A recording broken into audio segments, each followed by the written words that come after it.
Imagine walking into one of the most exclusive restaurants in the world, where the crystal chandeliers cost more than your car, where the waiters size you up before you even speak, where your seat at the table determines your worth. Now, imagine being a 16-year-old black kid in a school uniform, watching every eye in the room dismiss you before you've even taken a step. This was Marcus Johnson's reality when he entered Le Chateau Blanc for his best friend's birthday lunch. The maitre d' assumed he was lost. The waiters, accidentally, spilled water on him. The other diners pretended not to stare. But what they didn't know? The joke was on them. Because Marcus had one secret that would turn their world upside down. A secret that would expose the ugly truth behind fine dining's polished facade. And by the end of this meal, someone was getting fired. From which country are you enjoying this story? The comments are waiting for your answer. The grand entrance of Le Chateau Blanc shimmered under the afternoon sun, its polished brass handles reflecting the bustling city street beyond. The maitre d', a stern-faced Frenchman in his late 50s, stood sentinel at the host podium, his practiced smile never reaching his eyes as he surveyed the lunchtime crowd. The air smelled of truffle oil and money, the kind of establishment where the bread basket cost more than most people's hourly wage. Marcus Johnson adjusted the strap of his backpack as he pushed through the heavy doors, his school blazer slightly wrinkled from the subway ride. At 16, he carried himself with a quiet confidence that belied his age, though the way his fingers tapped nervously against his thigh betrayed his discomfort. He'd promised Ethan this would be fun, a birthday lunch at one of the most exclusive restaurants in the city. His father's restaurant. The moment his sneakers touched the Persian rug, a dozen pairs of eyes flicked toward him before quickly looking away. The diners, mostly middle-aged businessmen and impeccably dressed socialites, returned to their $100 steaks with practiced indifference. All except one elderly woman near the window, who offered him a small, sympathetic smile before turning back to her companion. Marcus approached the host stand. "Reservation for 2 under Johnson," he said, keeping his voice even. The maitre d', Claude, didn't bother looking up from his leather-bound book. Delivery personnel must use the service entrance. A beat of silence. Marcus felt heat creep up his neck. "I'm here to dine." This time Claude looked up, his gaze traveling slowly from Marcus's slightly scuffed school shoes to the backpack slung over his shoulder. His lip curled almost imperceptibly. "We don't serve unaccompanied minors after 2 p.m. Across the dining room, a waiter in his early 40s paused mid-stride, a silver tray balanced expertly in one hand. Paul Delacroix had worked at Le Chateau Blanc for 12 years, long enough to know which guests mattered and which didn't. He took in the scene at the host stand with growing amusement. Marcus clenched his jaw. "Check your reservations again. Johnson. 2 people. 1:30 p.m. Claude sighed dramatically, running a finger down the page. "Ah, here it is." His tone suggested this was somehow Marcus's fault. "Follow me." He led Marcus not to one of the elegant window tables where sunlight danced across white tablecloths, but to a cramped two-top wedged between the kitchen doors and the service station. The constant clatter of dishes and shouted orders from the chefs would make conversation nearly impossible. "Your server will be with you shortly," Claude said, already turning away. Marcus sat, his backpack at his feet. He pulled out his phone to text Ethan, running late, as usual, when a shadow fell across the table. Paul stood there, his crisp white shirt perfectly pressed, a smirk playing at his lips. "Can I start you off with something to drink? We have an excellent sparkling water. Imported." The emphasis on the last word carried clear implication. "Just tap water is fine," Marcus said, refusing to rise to the bait. Paul's smile didn't reach his eyes. "Of course." He made a show of wiping an imaginary speck from the table. "And will you be needing assistance with the menu?" The condescension dripped like the condensation on the water glasses at the next table. Marcus met his gaze evenly. "I think I can manage." Paul's smirk deepened as he walked away, exchanging a knowing look with a busboy. Marcus exhaled slowly, counting to 5 in his head. He'd dealt with this kind of thing before. The subtle digs, the barely veiled contempt, but it never got easier. Ethan arrived 15 minutes later, breathless and apologetic. "Subway was a nightmare," he said, sliding into the opposite chair. His eyes darted around the opulent dining room. "Whoa, this place is insane." Marcus forced a smile. "Happy birthday, man." Their waiter returned with glacial slowness, his demeanor shifting only slightly at the sight of Ethan, white, wearing a designer hoodie, the kind of clientele Le Chateau Blanc actually wanted. "Good afternoon, gentlemen," Paul said, his tone markedly warmer than before. "May I tell you about our specials?" The next 20 minutes passed in a blur of microaggressions. Paul addressed all questions to Ethan, even when Marcus ordered for them both. He accidentally brought the wrong appetizer, then made a show of being overly apologetic when Marcus pointed it out. The other diners pretended not to notice, though Marcus caught several furtive glances from nearby tables. Then came the water. Paul reached across Marcus to refill Ethan's glass, his elbow slipping, just enough to send a cascade of ice water into Marcus's lap. The cold shock made him gasp. "Oh dear," Paul said without remorse, handing Marcus a single cocktail napkin. "How clumsy of me." Ethan's eyes widened. "Dude, what the hell?" Marcus blotted at his soaked pants, his face burning. Around them, the restaurant's usual hum of conversation had died down. Several diners were openly staring now. Claude materialized at Paul's side. "Is there a problem here?" Before Marcus could respond, Paul jumped in. "Just a small spill, sir. The young man seems a bit excitable." Marcus saw red. He stood abruptly, chair scraping loudly against the hardwood. For the first time, Paul looked uncertain. "Excuse me," Marcus said, his voice dangerously calm. He pulled out his phone and dialed a number from memory. 2 rings. Then, "Marcus? Everything okay?" "Hey, Dad," Marcus said, never breaking eye contact with Paul. "I'm at Le Chateau Blanc. There seems to be some confusion about my reservation." A pause on the other end. Then, in a tone Marcus had only heard a handful of times in his life, "Don't move. I'm 5 minutes away." Paul paled. Claude's mouth opened, then closed like a fish. Marcus sat back down, folding his hands on the table. "So," he said pleasantly, "about that dessert menu." The next 4 minutes and 37 seconds were the longest of Paul's career. The air in Le Chateau Blanc had taken on an electric quality, the kind of tension that makes silverware feel heavier in your hands and wine glasses more fragile. Marcus watched with quiet satisfaction as Paul's fingers twitched against his order pad, the waiter's earlier confidence evaporating like steam from a soup tureen. Ethan leaned across the table, his whisper barely audible over the sudden crescendo of kitchen noise. "Dude, your dad is really coming here." Marcus nodded, tracing a finger along the rim of his water glass. The ice had melted into sad little cubes, much like Paul's bravado. He was at a meeting down the block. Claude had retreated to the host's stand, his posture unnaturally stiff as he pretended to rearrange reservation cards. Every 30 seconds, his eyes darted toward the entrance. The other waitstaff moved through the dining room with renewed purpose, suddenly very interested in crumb removal and water refills at tables nowhere near Marcus's. Paul cleared his throat. "Perhaps we could move you to a better table?" His smile looked like it hurt. "I'm good here," Marcus said. He gestured to Ethan's empty glass. "Though we could use more sparkling water. The imported kind." The waiter's Adam's apple bobbed as he swallowed hard. "Of course."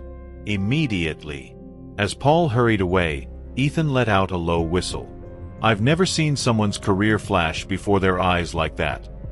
Outside, a black Mercedes S-Class pulled to the curb with predatory smoothness. The valet, who had ignored Marcus earlier, nearly tripped over himself getting to the driver's door. Daniel Johnson emerged like a storm system taking human form. At 6'3" in a Brioni suit that cost more than Paul's monthly rent, he commanded space without raising his voice. The restaurant's glass doors seemed to open for him on their own accord. Every head turned. A food critic at table 14 discreetly opened her voice memo app.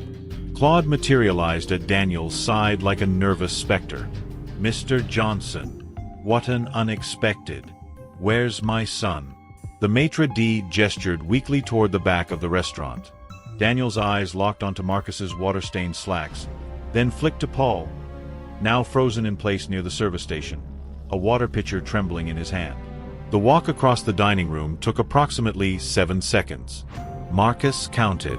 Daniel placed a hand on his son's shoulder. "You okay?" Marcus shrugged. "Just a little wet. No big deal." The quiet words hung in the air like a guillotine blade. Daniel turned to Claude. "Conference room. And bring everyone who was working this section." His voice never rose above a conversational tone, yet it carried to every corner of the restaurant. As the staff filed toward the back, Marcus caught Paul's arm. "Hey." The waiter flinched. "Don't worry," Marcus said, smiling. "I hear unemployment offices have great tap water." The aftermath, extended scene. The conference room smelled like fear and expensive leather. 12 employees sat ramrod straight around the mahogany table, their dress shoes squeaking against the polished floor. Daniel stood at the head, his jacket draped over a chair, sleeves rolled up to reveal the watch his grandfather had worn as the first black foreman at the city shipyards. "Let me be clear," he began, resting his palms on the table. "When I bought this place 5 years ago, I kept every single employee, even the ones who voted against the union. Know why? No one dared answer. Because I believe in second chances." Daniel's gaze swept the room. "But I also believe in accountability." The HR director, a sharp-eyed woman named Evelyn, slid a folder across the table. Security camera stills. Time-stamped incident reports. Even a screenshot of Paul's Yelp review from last year complaining about certain types ruining the dining experience. Paul's face went the color of week-old veal. Meanwhile, in the dining room, Marcus and Ethan found themselves suddenly with the best table in the house. Center floor, panoramic windows, and a complimentary tasting menu courtesy of the executive chef, who kept peeking out from the kitchen to apologize personally. "Think they'll fire him?" Ethan asked around a mouthful of foie gras. Marcus watched through the glass-walled conference room as his father spoke with quiet intensity. "Oh, he's gone. But Dad's not done yet." Daniel emerged an hour later, his expression unreadable. He slid into the chair beside Marcus. "You ready to go?" Marcus blinked. "That's it." A slow smile spread across Daniel's face. He pulled out his phone and opened Twitter. The hashtag Le Chateau Blanc hashtag was already trending locally. "Sometimes," Daniel said, "the court of public opinion handles things better than HR ever could." On the screen, a blurry video of Paul's accidental water spill, already with 12,000 retweets. The caption read, "Racist waiter doesn't realize he's insulting the owner's son. Karma comes fast at Le Chateau Blanc." Marcus grinned. "Happy birthday to me." The video hit 1 million views before midnight. Marcus watched from his bedroom as the numbers climbed. 10,000 likes became 50,000, then 100,000. Comments poured in faster than he could read them. Asterisk, "Name and shame this waiter." Asterisk. Asterisk, "Le Chateau Blanc? More like Le Racist Blanc." Asterisk. Asterisk, "That poor kid handled this with more class than the entire staff." Asterisk. His phone buzzed non-stop. Group chats exploded with screenshots of Paul's social media accounts, already dug up by internet sleuths. An old Facebook post from 2016 resurfaced. Paul complaining about ghetto kids loitering near his previous job at a downtown bistro. Twitter users superimposed his face onto meme templates. TikTok stitches featured black comedians roasting his clumsy water-pouring skills. Ethan sent a link to a GoFundMe titled "Legal Fees for the Waiter Who F'd Up**, a satirical campaign already at $8,000. Marcus tossed his phone onto the bed. This was spiraling beyond anything he'd imagined. Le Chateau Blanc, 6:30 a.m. Claude arrived to find protesters. 6 of them, holding handmade signs, "No service for racists," and asterisk, "Justice for Marcus." Asterisk, a freelance journalist, snapped photos while a YouTube personality live-streamed to 12,000 viewers. Inside, the staff moved like ghosts. The morning prep cook called in sick. 2 waiters quit via text. The pastry chef, a Haitian immigrant who'd endured years of backhanded comments, handed Claude her resignation with shaking hands. "I should have done this years ago," she said. Daniel's 7 a.m. conference call with corporate lasted 11 minutes. The decision was unanimous. 1. Immediate termination for Paul Delacroix. 2. Mandatory sensitivity training for all staff. 3. A public apology, not from PR, but from Claude himself. By 8 a.m., the restaurant's Instagram posted a carefully worded statement. The comments section became a battleground. Asterisk, too little, too late. Asterisk, asterisk, where's the waiter's apology? Asterisk, asterisk, I've been going here for years. This explains so much. Asterisk. Paul's apartment, 9:15 a.m. The knocking wouldn't stop. First, the building superintendent, a gruff Ukrainian man who waved an eviction notice. Complaints from neighbors. Media outside. You go. Now. Then the reporter from the Daily Post, shouting through the door, asterisk, Mr. Delacroix. Care to comment on allegations you harassed black staff at your previous job? Asterisk. Paul sat on his unpacked suitcase, staring at his LinkedIn profile, now flooded with 1-star reviews from strangers. His sister's last text burned in his mind. Asterisk, Mom can't show her face at church. Thanks for that. Asterisk. His finger hovered over Marcus's Instagram profile. Maybe a direct apology would. The phone rang. Blocked number. Hello. Paul Delacroix. A woman's voice, crisp and professional. This is Meredith Shaw from Good Morning America. We'd love to have you on tomorrow's segment about workplace discrimination. He hung up and smashed the phone against the wall. Roosevelt Prep, 2nd period. Marcus's teacher paused mid-lecture when a note arrived from the principal's office. Mr. Johnson, she said, eyebrows raised. You're wanted in the media room. The hallway whispers followed him. Asterisk, that's the kid from the video. Asterisk. Asterisk, his dad owns half of downtown. Asterisk. Asterisk, I heard the waiter got death threats. Asterisk. Principal Harris, a no-nonsense woman in her 60s, gestured to the TV crew setting up cameras in the library. Asterisk, today's show asterisk wants an interview, she said. Your father approved it. Marcus's stomach dropped. Live. Pre-recorded. They want to discuss youth resilience against discrimination. She studied his face. You don't have to. The producer rushed over, microphone in hand. Marcus, can we get a quick soundbite about how you kept your cool during? Later, Principal Harris cut in, steering Marcus away. First, we discuss ground rules. The Johnson residence, 8 p.m. Daniel set 2 mugs of hot chocolate on the coffee table. The TV played muted news coverage, footage of protesters outside Le Chateau Blanc, now numbering 24. You okay? He asked. Marcus stirred his drink. I didn't want it to go this far. Daniel sighed. Once that video hit Twitter, it wasn't ours to control anymore. On screen, a former Le Chateau Blanc hostess tearfully described being fired for her urban hairstyle. A food critic declared he'd never review the restaurant again. The mayor's office announced a diversity audit of high-end dining establishments. Marcus's phone buzzed. Unknown number. He answered. Marcus Johnson. A man's voice, gravelly. This is Detective Ruiz with NYPD Hate Crimes Unit. We'd like to ask you some questions about your experience.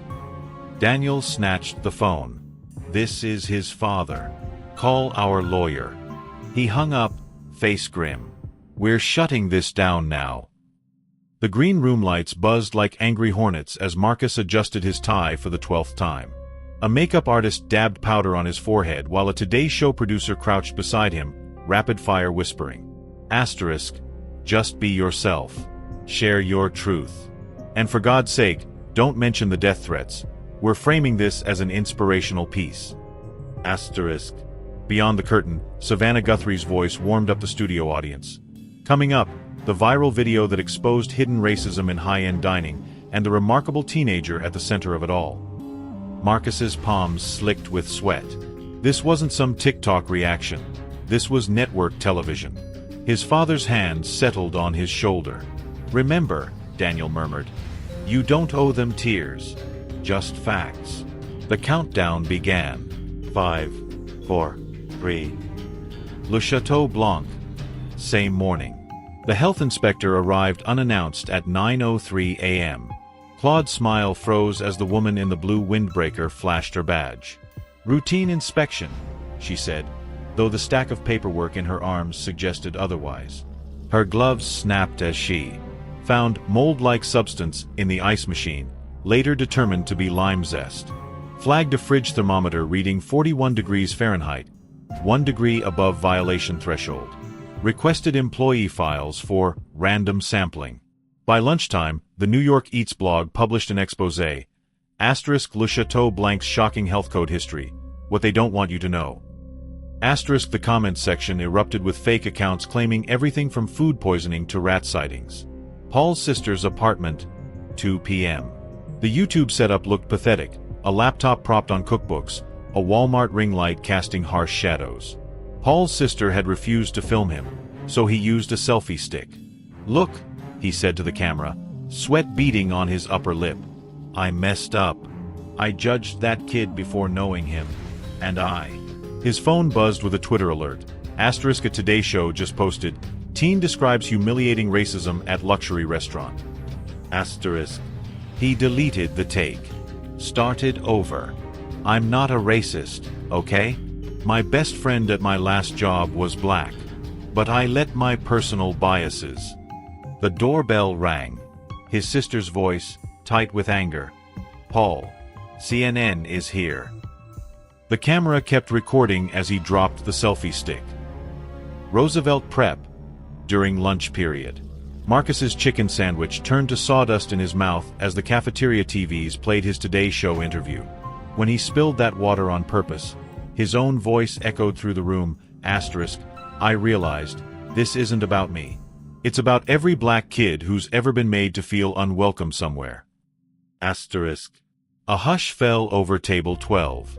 And slow clapping from the basketball team's corner. Then the debate club. Then, awkwardly, from a group of freshman girls. Ethan elbowed him. "Dude, you're a movement." Marcus wanted to vanish. Johnson and Crest Holdings. 4:45 p.m. The boardroom smelled of expensive aftershave and panic. Daniel's CFO slid a tablet across the polished table. Stocks down 18% since Monday. 3 investors just pulled out of the Miami expansion. A junior exec cleared his throat. "Sir, the Wall Street Journal is asking for comment on rumors you're stepping down." Daniel didn't blink. "Tell them I'm announcing restructuring plans Friday." His PR head gasped. "You're actually considering, not the restaurant." Daniel stood, straightening his cuffs. "The entire hiring system." The viral aftermath. Evening news cycle. TMZ posted security footage of Paul being escorted from his sister's building.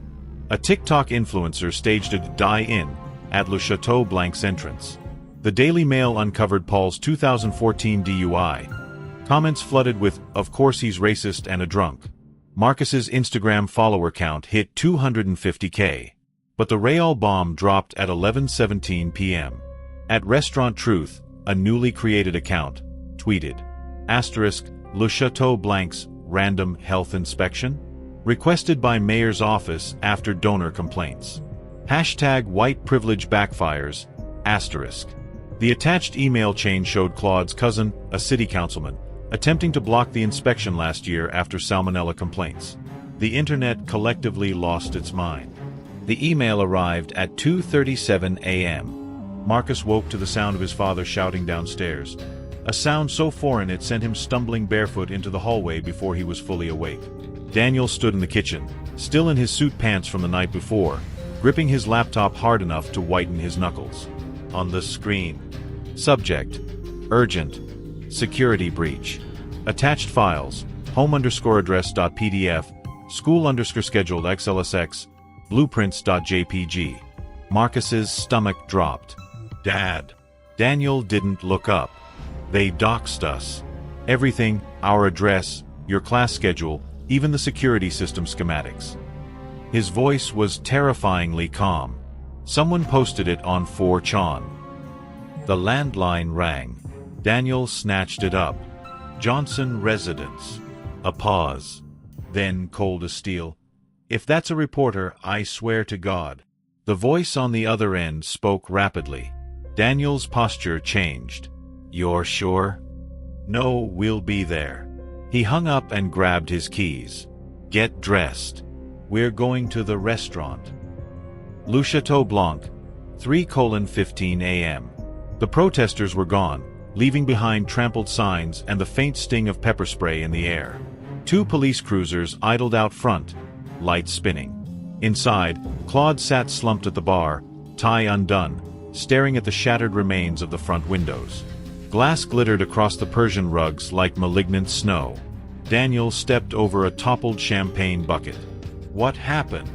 Claude held up his phone with shaking hands. The screen showed a Twitter thread. Le Chateau Blanc isn't just racist. It's a money laundering front for Johnson and Crest. Here's the proof. The proof was a garbled mix of out-of-context financial snippets and blatant lies, but the damage was done. Marcus's phone buzzed. Ethan. Dude, turn on news now. CNN's cheerin' read, vandalism at controversial restaurant. Anonymous claims responsibility. The mayor's office, 8 a.m. Daniel's lawyer barely kept pace as they stormed past flustered aides. Mayor Delgado looked up from her coffee. Daniel. I was just about to call. Who ordered that health inspection? Daniel slapped a folder on her desk. Because we both know it wasn't routine. The mayor's gaze flicked to Marcus, then back. Sit down. She slid a document across the desk, a printed email chain showing Claude's cousin pressuring the health commissioner to ignore previous violations. Your manager's family has been playing this game for years, she said. But after that video went viral, we couldn't look the other way anymore. Daniel's jaw tightened. And the doxing? The broken windows? Not us. The mayor leaned forward. But I'll tell you who benefits from this chaos. Your competitors. The ones bidding on that waterfront property you're set to develop. Paul's motel room, 11 a.m. The knock came just as Paul was packing his duffel bag for the 3rd time. He expected more reporters. Maybe police. Not Daniel Johnson. You. Paul's voice cracked. How'd you find? Credit card trail. Daniel stepped inside, ignoring the stale fast food smell. We need to talk. He placed a single sheet of paper on the dresser. Paul read it. Then again. This is a joke. Dead serious. Daniel crossed his arms. Public apology drafted by my PR team. Full accountability. In exchange, I pay your relocation and 6 months' rent. Paul's laugh was hollow. So you can look like the merciful black boss saving the poor racist white guy? No. Daniel's voice dropped. So my son can stop being a hashtag. Marcus's school. 2 p.m. lockdown. The principal's voice over the PA was too calm. This is a shelter-in-place drill. All students report to designated areas immediately. But the texts flooding Marcus's phone told the real story. Someone called in a bomb threat. They said, justice for Paul. WTF. Police everywhere. Ethan gripped his arm. This is about you. Through the classroom window, Marcus saw news vans converging outside. His face grew hot. This wasn't activism anymore. This was a feeding frenzy. His phone buzzed. Unknown number. Tell your dad to back off or next time we won't call first. The breaking point. 6 p.m. Daniel stood at his penthouse window, watching the sunset paint the city in angry reds. Behind him, the TV mutedly played footage of the school evacuation. Marcus emerged from his room, eyes red-rimmed. "We should have just let it go after the water spill." Daniel didn't turn. This was always coming. The video just ripped the bandage off. His phone rang. The display read R. Crest, his biggest investor. Marcus recognized the look on his father's face. The same one he'd had before firing Claude. Daniel answered. "Richard." Perfect timing. I was about to burn it all down. The studio lights burned hotter than expected. Daniel adjusted his tie under the producer's frantic gestures. *5 minutes to air*, while makeup artists dabbed at his forehead. Across the soundstage, CNN's lead anchor reviewed notes, occasionally glancing at Daniel with unreadable eyes.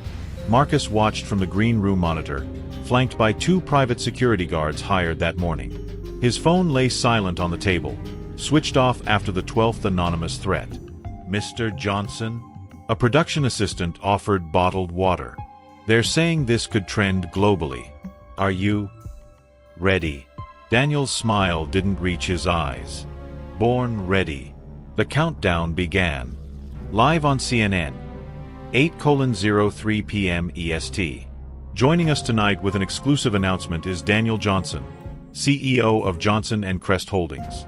Mr. Johnson, your luxury restaurant group has dominated headlines this week. What's your response to critics calling for Le Chateau Blanc's permanent closure? Daniel leaned forward, hands clasped. Le Chateau Blanc as it existed is already dead.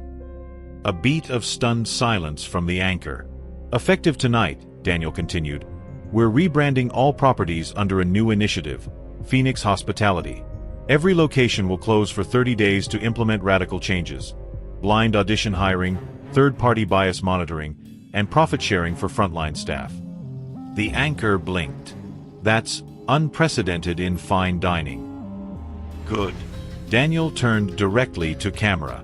"Because what happened to my son wasn't just about one racist waiter. It exposed an industry-wide sickness where wealth whispers you belong while melanin shouts you're trespassing." Marcus's breath caught. His father never spoke like this publicly. "And to those harassing my family?" Daniel's voice hardened. "We've traced your IP addresses. Expect federal agents at your doors by morning." The studio erupted. The Ritz-Carlton Suite, 10:17 p.m. Room service carts crowded the hallway outside Daniel's makeshift command center.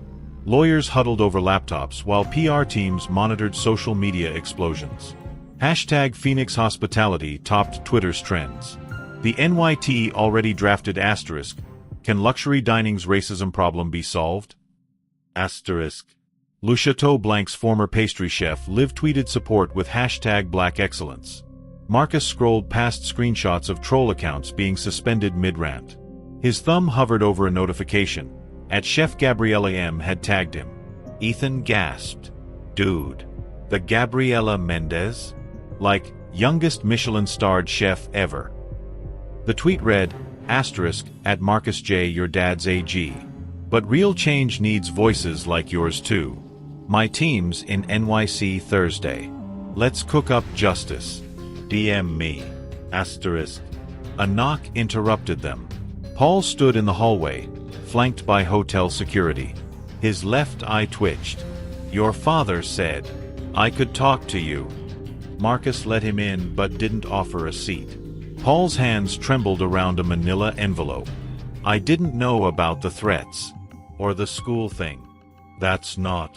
Save it." Marcus crossed his arms. "Why are you really here?" Paul dropped the envelope on the bed. Inside, printed emails between Claude and the head sommelier discussing filtering out urban elements from the clientele. "My severance package," Paul said bitterly. "Claude threw me under the bus, so I took his whole damn filing cabinet." Marcus flipped through the pages.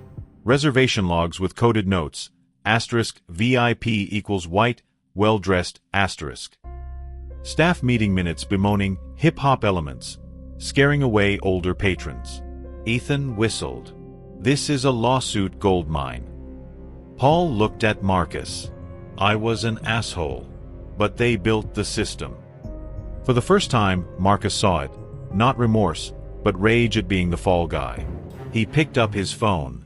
Chef Gabriella, change of plans. We're giving you 2 guests for dinner.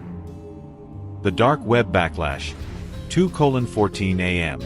4chan/poll/board exploded. Asterisk, Johnson's feds took down at Truth Soldier 82. Asterisk. Asterisk, they're tracking Venmo donations to Paul's legal fund. Asterisk. New target. Find the sisters' daycare center. But the most chilling post came from an anonymous user. Asterisk, restaurants burn real good. Just ask Atlanta 1921. Asterisk. 3 states away, a fire alarm blared in the kitchen of Johnson and Crest's flagship Chicago property. The private dining room at Gabriela Mendez's pop-up restaurant smelled of smoked paprika and simmering tension. Marcus adjusted his collar as the waiter, a young black man in a crisp white jacket, poured sparkling water without spilling a drop. Across the table, Paul shifted uncomfortably in the only chair not facing the open kitchen, where Chef Gabriella herself seared scallops with violent precision. You realize, Gabriella said without turning around, that most people would have let this bastard get eaten alive by the internet? The scallop sizzled as she flipped it. Marcus swirled his water glass. The internet wasn't fixing anything. Gabriella's knife slammed into a cutting board. Damn right. She turned, pointing the blade at Paul. You. How many black applicants did you personally reject at Le Racist Blanc? Paul's throat worked. I wasn't involved in hiring. But you knew. Gabriella wiped her hands on her apron, revealing the tattoo across her knuckles. Burn it down. See, Marcus here wants systemic change. I want names. She tossed a notepad onto the table. It landed beside the leaked emails. Paul stared at it like it might bite him. Over roasted duck with cherry reduction. Symbolism's important, Gabriella had smirked while plating. The trio dissected hospitality's open secrets. The maitre d' at Bistro 42 fired for bad attitude after refusing to straighten her natural hair. The Sommelier Guild's taste tests that coincidentally eliminated all candidates of color. The Yelp reviewers who described loud urban crowds at black-owned establishments. Gabriella snapped photos of every damning document, captioning her Instagram stories with #HospitalityTruth. Within minutes, chefs from London to Tokyo began sharing their own stories. Marcus watched Paul's hand shake as he wrote down names. Managers, investors, even a food critic who took bribes to tank minority-owned restaurants. You understand, Marcus said quietly. This ends careers. Paul's pen froze mid-sentence. Then, with sudden venom, good. Gabriella raised her wine glass. Now we're cooking. The fire next time, 11:48 p.m. Daniel's security chief burst into the room without knocking. Chicago locations on fire. The tablet in his hand showed live footage. Flames licking at the historic building's facade, firefighters battling the blaze. The Chiron red asterisk, suspected arson at controversial restaurant group. Asterisk. Marcus's phone buzzed. Unknown number. Asterisk. First the Windy City. Then the Big Apple. Stop talking or the school gets it next. Asterisk. Daniel snatched the phone, his face granite.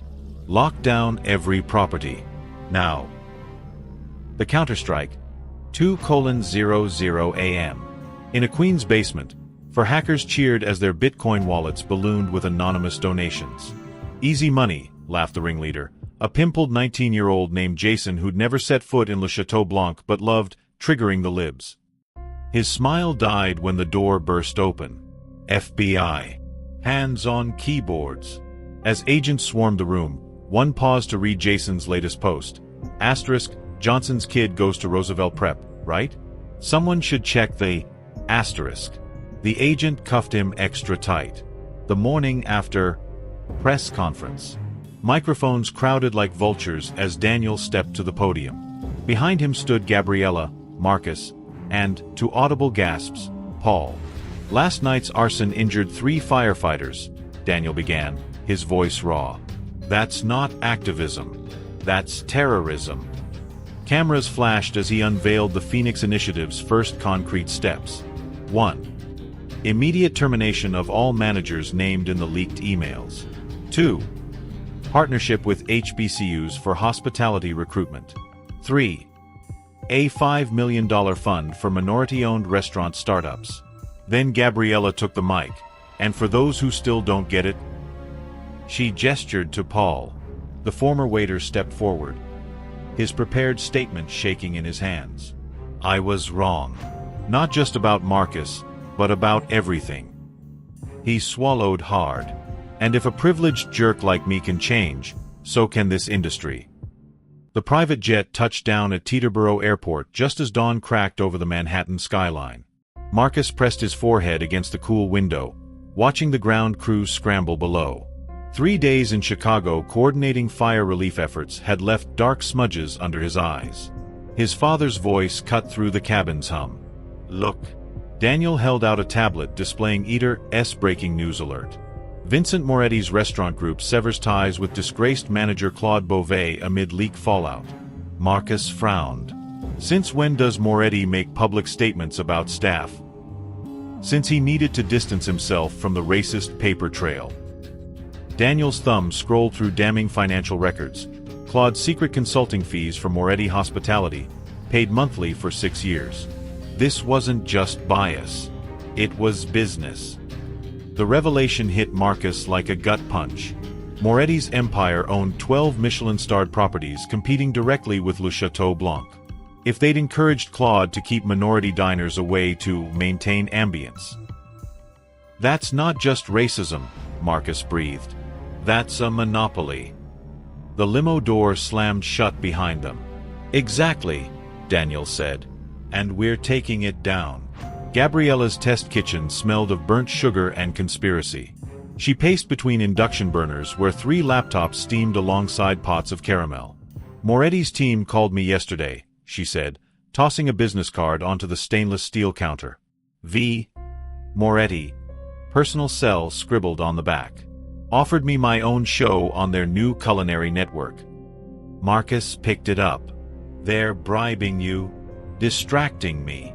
She flicked a switchblade from her apron, spearing a leaking document folder. These came by courier an hour later. The files contained surveillance photos, Gabriella leaving the FBI field office, Paul boarding a train to D.C., even Marcus's security detail at the Chicago fire. Paul paled. They're following us? Worse. Gabriella tapped a timestamp. These were taken before we did any of these things. The implication hung in the air like knife smoke. Someone had access to law enforcement or government-level intelligence. Marcus's phone buzzed with a calendar alert. Roosevelt Prep Board meeting, 3 p.m. His stomach dropped. The school had quietly rescheduled his anti-discrimination proposal presentation. On the same day, the Moretti news broke.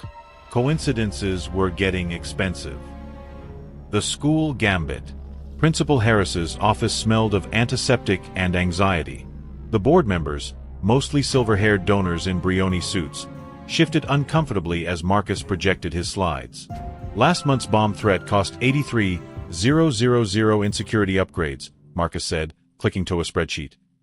Our black student enrollment dropped $1283,000 in security upgrades *, Marcus said *, clicking to a spreadsheet star. Our black student enrollment dropped $121.2 million in lost tuition if it continues.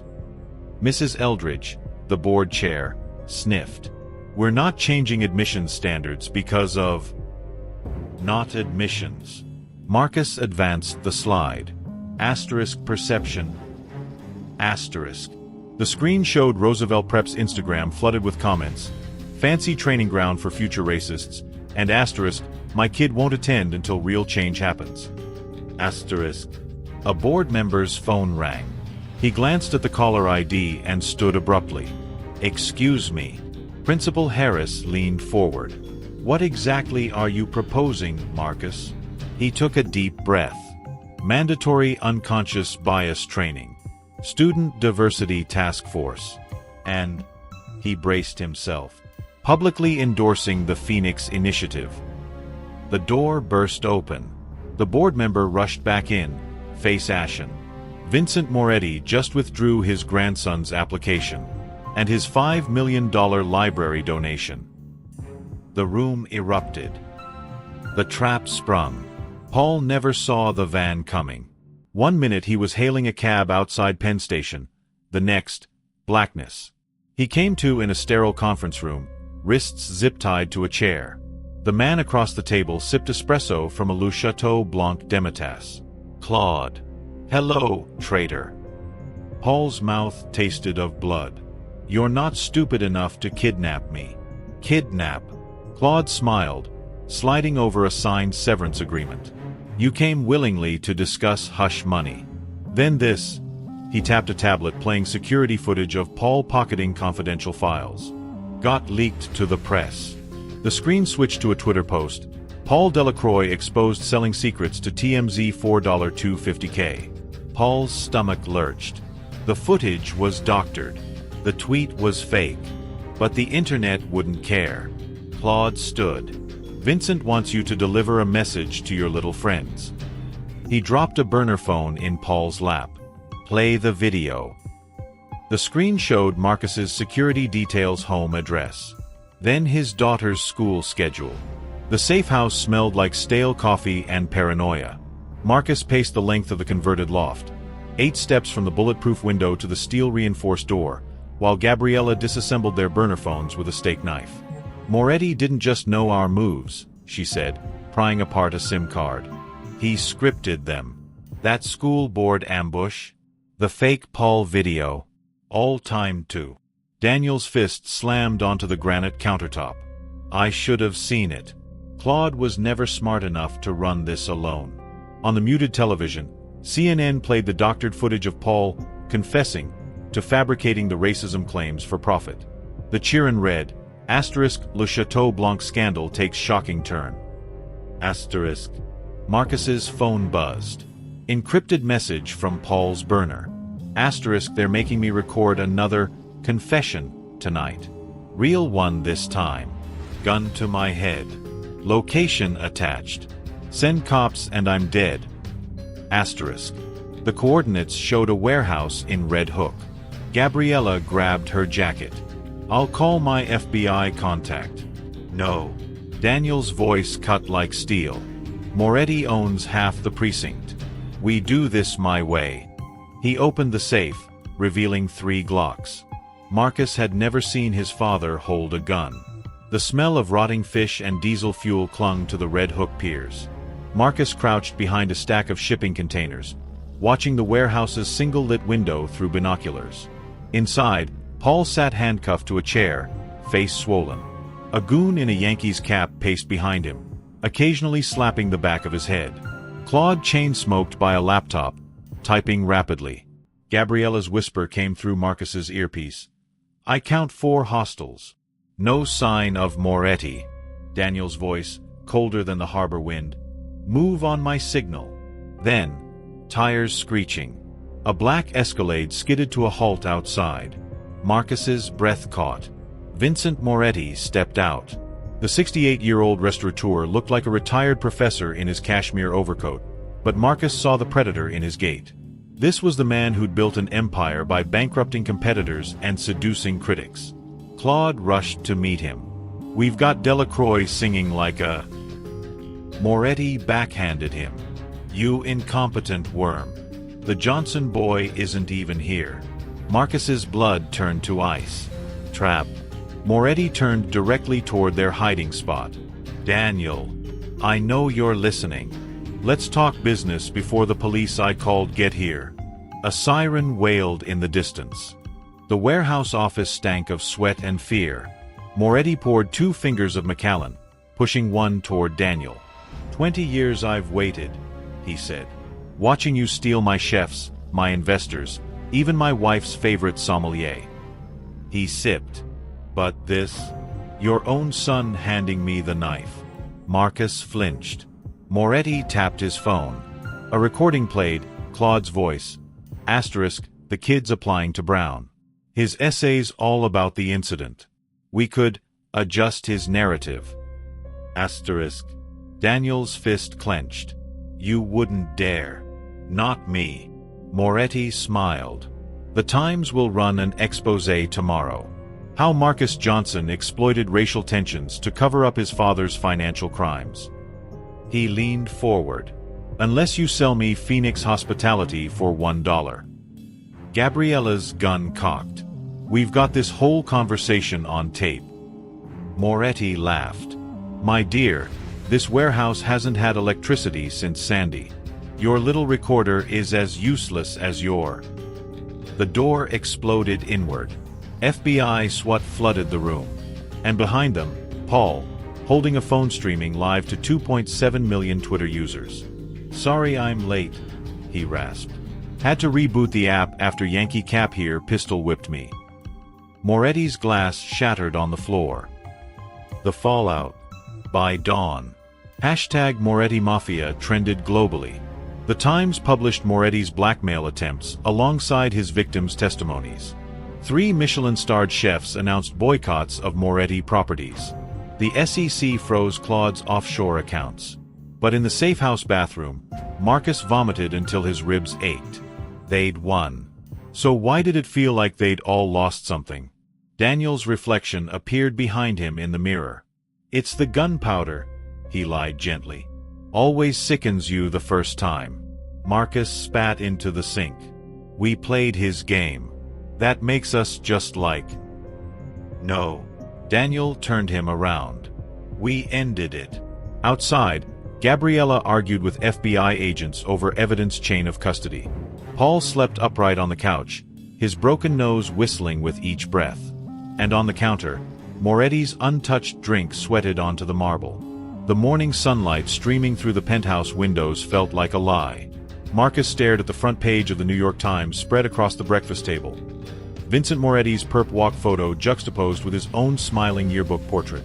The headline screamed, asterisk, from viral victim to vigilante, the unlikely crusade of Marcus Johnson. Asterisk. His fork clattered against the plate. They make it sound like I planned this. Across the table, Daniel didn't look up from his tablet. The SEC had frozen Moretti's assets overnight, triggering a feeding frenzy among investors. Media needs a hero narrative. You're it. Marcus's phone buzzed. A Brown University admissions officer email. Asterisk, regarding your application. Asterisk, his stomach lurched. After everything, would they still want the kid from the restaurant scandal? The intercom crackled. Mr. Johnson? Gabriela Mendez is here. She arrived smelling of smoke and citrus, her chef's jacket streaked with something dark. We need to talk. Alone. The Reckoning, extended scene. Gabriela's food truck was parked illegally outside the FBI field office, its Mendez's Empanadas sign flickering. She yanked open the stainless steel fridge, not to reveal ingredients, but a corkboard plastered with crime scene photos. Moretti's out on bail, she said, stabbing a finger at a shot of the mogul leaving court. His lawyers are already spinning this as youthful indiscretions. Marcus squinted at the documents. What's this? Insurance. She peeled back a photo to reveal bank statements. Every bribe, every threat, every kitchen fire he ordered. I've got copies with 5 journalists and a Senate investigator. The dates went back decades. Marcus's throat tightened. This isn't just about us anymore. No shit. Gabriella slammed the fridge shut. Your little stunt at the warehouse lit the fuse. Now the whole damn system's gonna blow. The backlash. By noon. Hashtag Cancel Phoenix Hospitality trended as critics accused Daniel of playing the race card for profit. Protesters outside Le Chateau Blanc's ruins split between justice for workers and end woke McCarthyism. Paul's televised interview detailing his coercion earned 12 million views, and a death threat carved into his apartment door. Marcus scrolled through the comments on his latest Instagram post. A simple black square with "The work continues" in white text. The responses ranged from asterisk, hero, asterisk to attention whore, to asterisk, when's your OnlyFans dropping all. Asterisk. Ethan slumped beside him on the school steps. Dude, you've got, like, actual stalkers now. He showed Marcus a Reddit thread. Asterisk, Marcus Johnson sightings. Confirmed locations and schedules. Asterisk. The bell rang. Neither of them moved. The unexpected ally. The nursing home smelled like antiseptic and regret. Paul hesitated outside room 214, gripping a bouquet of wilting daisies. Inside, Vincent Moretti sat by the window in a monogrammed dressing gown, watching CNBC with the sound off. He didn't turn as Paul entered. Come to gloat. Paul set the flowers on the bedside table. Came to ask why. Moretti muted the TV. His hands shook slightly. Early Parkinson's, the tabloids claimed. You really think this was about race? Please. Daniel Johnson undercut my steak prices by 15%. Stole my sommelier. Took the waterfront property I'd spent years. And clawed. Paul pressed. A shrug. Useful idiot. Moretti studied Paul's bruised face. You could have been great, you know. Had the instincts. Just lacked the stomach. Paul placed a thumb drive beside the flowers. Security footage from the warehouse. Unedited. For the first time, fear flickered in Moretti's eyes. Marcus smelled the smoke before he saw the flames. He sprinted down the hallway of their building, bare feet slapping against marble, following the screams. The service elevator was already billowing black clouds when he reached the penthouse. Daniel stood frozen in the kitchen, staring at the Molotov cocktail shattering against the terrace doors. Dad. The second bottle hit before Marcus could pull him down. Glass exploded inward, spraying liquid fire across the Italian leather sofa. The heat was instantaneous. As the sprinklers kicked on, Marcus glimpsed the note taped to a surviving bottle fragment. No more heroes. The safe house shower ran rust-brown for 30 seconds before clearing. Marcus watched the discolored water swirl down the drain, his skin still crawling with the phantom heat of flames. 3 days since the arson attempt, and he could still smell gasoline in his hair. His reflection in the foggy mirror startled him. Dark circles under bloodshot eyes, a healing burn on his collarbone. The NYPD detective's words echoed, asterisk, professional job. Military-grade accelerants. They weren't trying to scare you, they wanted you dead. Asterisk. A knock startled him. Put this on. Gabriella tossed him a black hoodie with Columbia Food Science lettering. We're going to see the one person Moretti's afraid of. The ghost of restaurants passed. The Queen's basement looked more like a war room than a home. Banks of monitors displayed financial tickers and police scanners. A frail black man in his 70s sat at the center, oxygen tubes snaking from his nose to a portable concentrator. Marcus Johnson. His voice was raspy from decades of cigar smoke. I knew your grandfather. Gabriella nudged Marcus forward. Meet Silas, bookkeeper, Jones. Only man alive who can trace Moretti's money through all his shell companies. Silas coughed into a handkerchief speckled with blood. Vincent's problem was always his ego. Thought he could outsmart the IRS, the FBI, even his own accountants. He tapped a key, pulling up a 1992 ledger. Then your daddy came along. The screen showed a young Daniel Johnson listed as BOH Porter, $4.25/HR, at Moretti's flagship restaurant. See that? Silas zoomed in on a handwritten note. Asterisk, DJ knows about the Jersey skim. Asterisk. Marcus's breath caught. My father blackmailed Moretti? Silas wheezed a laugh. Nah. He learned. Took Vincent's playbook and rewrote it cleaner. That waterfront property belonged to Moretti's brother-in-law first. The sommelier caught her stealing $300 bottles and offered her a better deal. Gabriella crossed her arms. So this whole war is just two old men settling scores? War. Silas coughed again. This is checkers. The real game starts now. He ejected a hard drive shaped like a Zippo lighter. Moretti's offshore payroll. Every cop, judge, and senator on his dime. You drop this, the whole city burns. The choice. Rain sheeted against the food truck's windows as Marcus stared at the hard drive. "We give it to the FBI," he said. Gabriella snorted. "Half their New York office is on that list." She handed him a burner phone. "Your dad's waiting at the Brooklyn Navy Yard. Says it's time you knew everything." The phone buzzed with a text from Paul. Asterisk, "Moretti's guys are following me. Have backup plan for the thumb drive." Asterisk. Marcus's fingers hovered over the keys. A month ago, Paul was just a racist waiter. Now he was risking his life for... what? Redemption. Revenge. Gabriella started the engine. "Whatever you decide, do it fast. Moretti's got terminal cancer. Man's got nothing left to lose." The inheritance. Daniel stood beneath the rotting skeleton of a dry dock crane, silhouetted against the East River. Without turning, he said, "You ever wonder why I never took you to my restaurants growing up?" Marcus froze. "I thought you wanted to keep work separate." "Work?" Daniel's laugh was hollow. He pointed to the abandoned shipyard. "This was supposed to be our legacy. Johnson and Crest's culinary campus. Then the 2008 crash hit, and the only investor left standing was Moretti." Daniel nodded. "He offered full financing. One condition, no black chefs above Sioux level. Said it disrupted the ambience." A muscle twitched in his jaw. "I took the deal."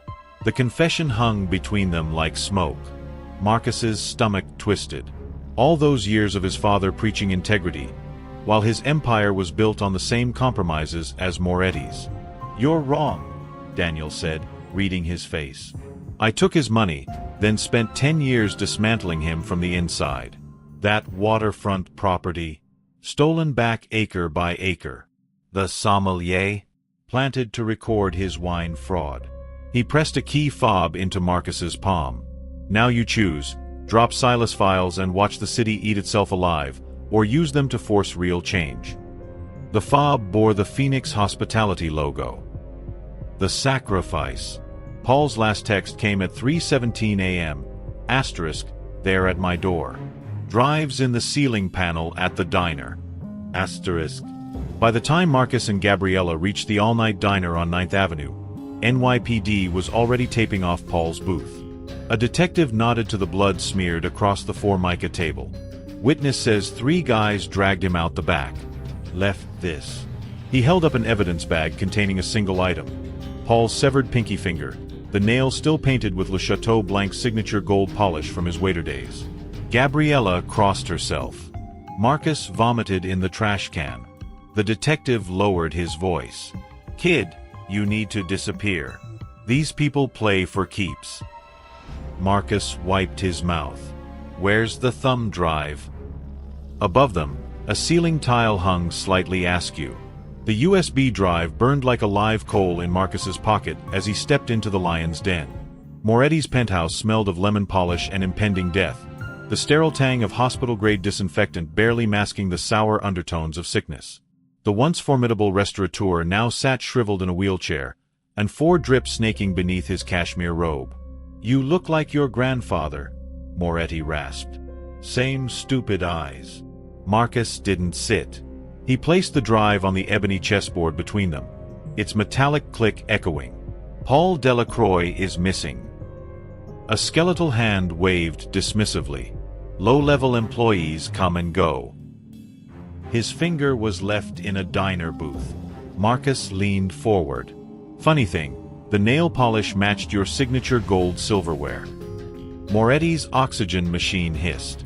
On the wall behind him, security monitors showed Gabriella entering the building's lobby with 2 federal agents. "You always underestimated me," Marcus continued. "Just like you underestimated how many enemies you've made." He tapped the drive. "This isn't Silas files. It's your own offshore ledgers, the ones your accountant hid from you after you shorted his bonus last year." The monitors switched to the kitchen, where Daniel Johnson stood calmly letting Moretti's private chef handcuff him. Moretti's yellowed teeth showed. "Your father just signed his own arrest warrant." Marcus smiled. That's not my dad. That's Paul's cousin, NYPD undercover. The real Daniel is currently presenting your accountant to the SEC. The elevator dinged. Gabriella's voice carried down the hall. FBI. We have a warrant for Vincent Moretti's financial records. Moretti lunged for the chessboard, not toward the drive, but the hidden panic button beneath it. Marcus was faster. Checkmate. He flipped the board, sending pieces clattering. Your move. What followed was a symphony of collapse.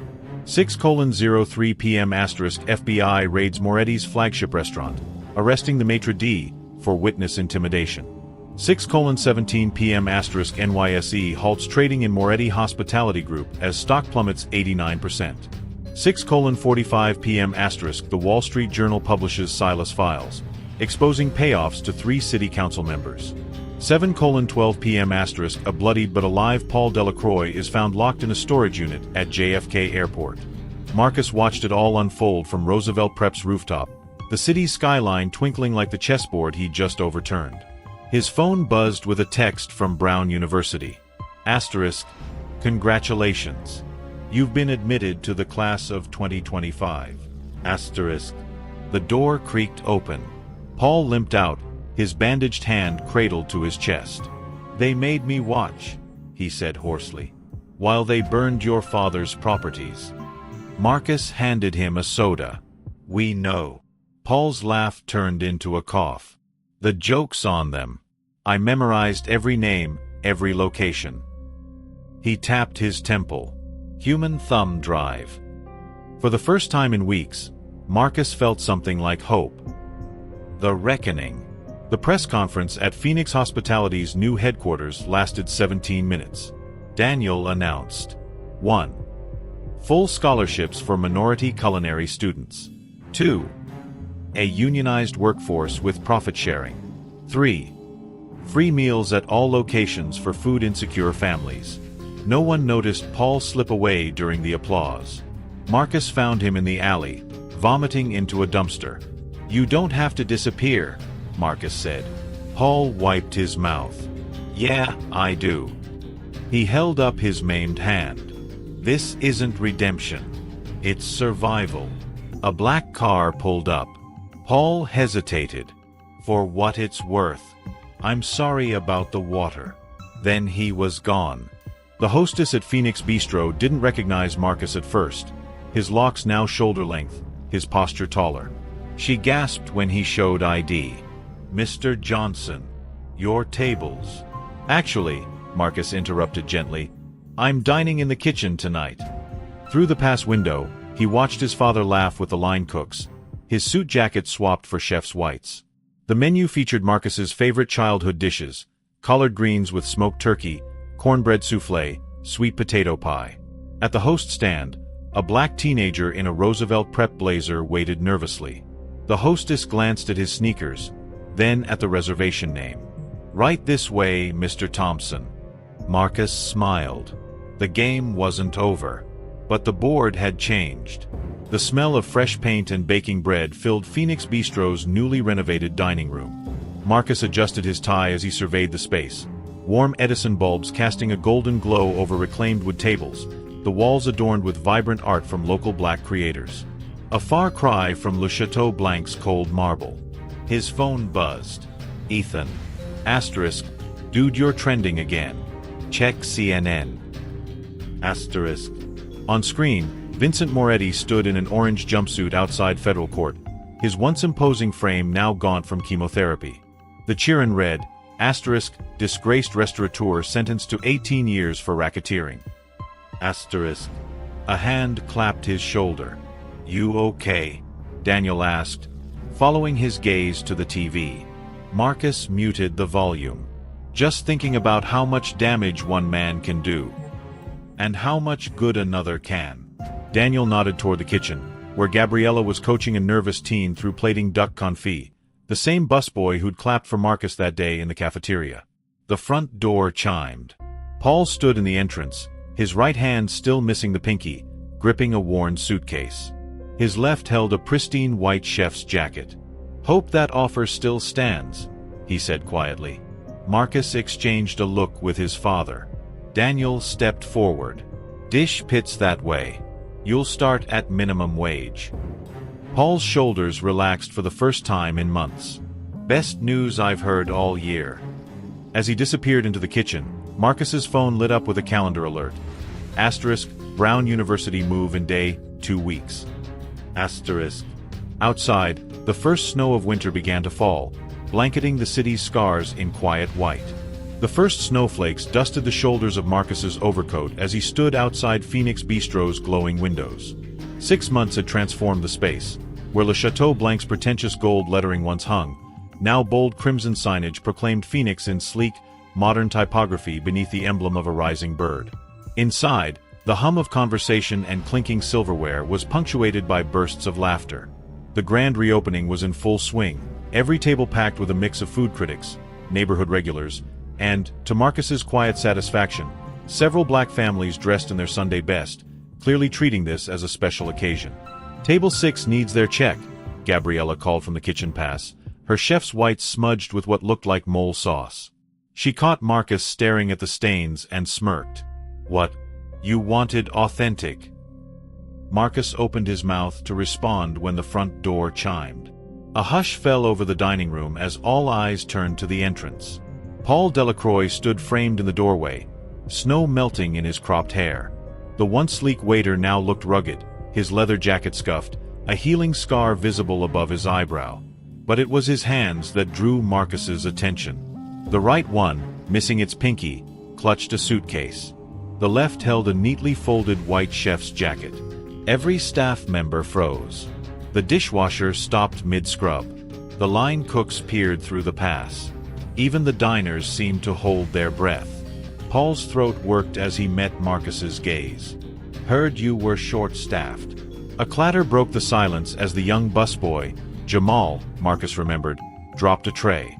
The sound seemed to snap Daniel into motion. He stepped forward, arms crossed. "Dish pits that way," he said, jerking his chin toward the kitchen. "Minimum wage. No benefits until 90 days. Paul exhaled sharply, the ghost of a smile tugging at his lips. "Best offer I've had all year." As he moved toward the kitchen, the dining room's chatter gradually resumed, though Marcus noticed several patrons discreetly snapping photos. He made a mental note to warn Paul about the inevitable social media storm. Jamal sidled up to Marcus, eyes wide. "That's really him?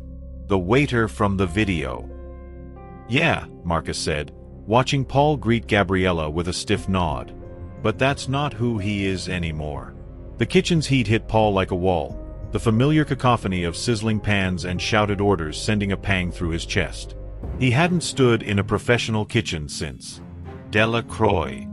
Gabriella blocked his path, arms crossed over her stained apron.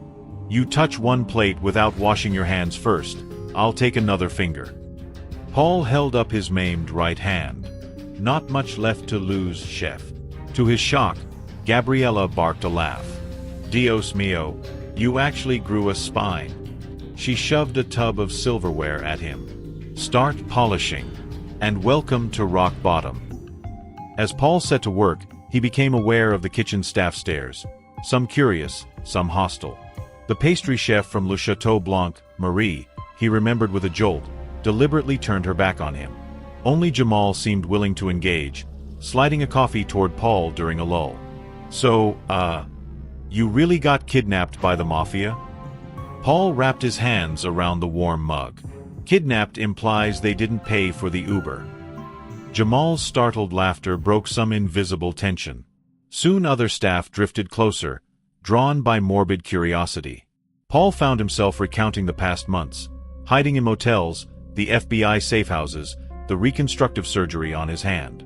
"And that's when I realized," Paul said, polishing a fork into oblivion, "if I was going to be someone's villain origin story, I'd rather it be for something that mattered." A quiet voice spoke up. Marie had turned around. "And if we don't want you here?" Paul met her gaze.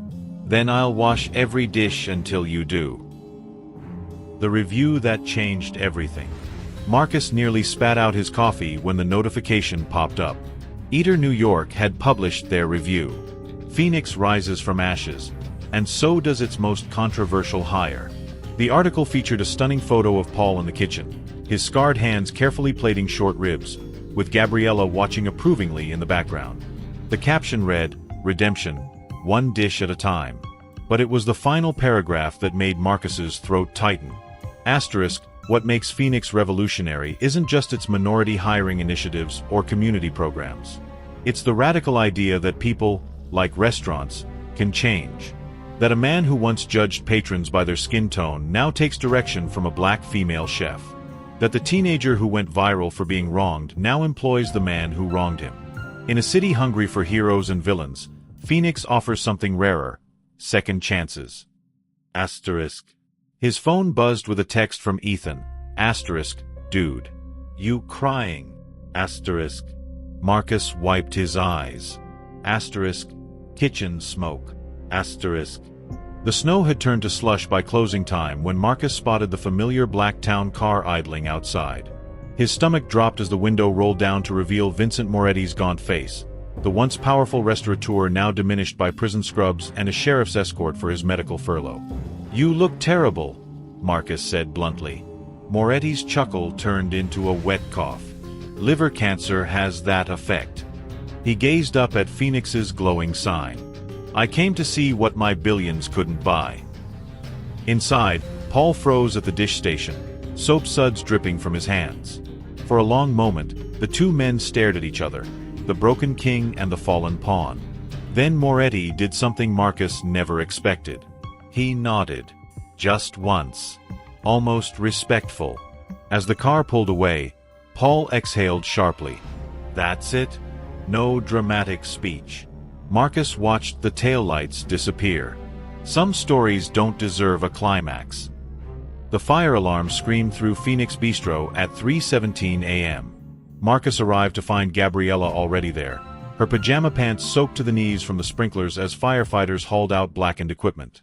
The acrid stench of gasoline and burnt truffle oil clung to everything. "Third attack this month," Gabriella said, kicking a charred cookbook.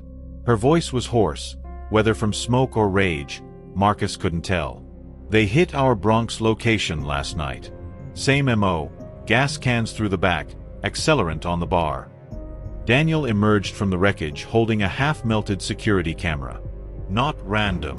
He turned the device to show a crude symbol scratched into the metal, a crude crown inside a circle. "The Kingsmen." Marcus's stomach dropped. The underground network of elite restaurant staff had been a whispered legend since his father's days as a line cook, a secret society protecting the old ways of fine dining. "I thought they were a myth." Gabriella spat on the floor. "Tell that to my walk-in freezer." The threat goes public. By noon, the attack was national news. Not because of the fire, but for what was spray-painted on the surviving wall. "No more traitors." The message stretched over a photo of Paul plating food, his face crossed out in red. CNN's Chiron blared, asterisk, elite chef network targeting diversity restaurants. Asterisk. Marcus scrolled through the deluge of texts, half supportive, half blaming him for provoking the attacks. The worst came from an unknown number. Asterisk. "You made them crown you king. Now see how heavy it sits." Asterisk. Attached was a photo of Marcus's dorm at Brown, taken that morning. Paul's reckoning. The safe house smelled like stale pizza and gun oil. Paul sat at a scarred wooden table, staring at the woman across from him. Claire, his ex-fiancée from culinary school, now an investigative reporter for the Times. "You look like hell," she said, not unkindly. Paul flexed his maimed hand. "Occupational hazard." Claire slid a folder across the table. "Recognize any of these faces?" The photos showed kitchen staff from Le Chateau Blanc, but not working. Marching in a protest outside Phoenix. Gathering at an Upper East Side townhouse. Passing envelopes to men in biker cuts. Paul's finger landed on a stocky man with a spiderweb neck tattoo. Javier. Moretti's old sous chef. He used to, his throat closed around the memory. Javier laughing as Paul imitated Claude's racist rants. Claire nodded. "The Kingsmen's new enforcer. And according to my source."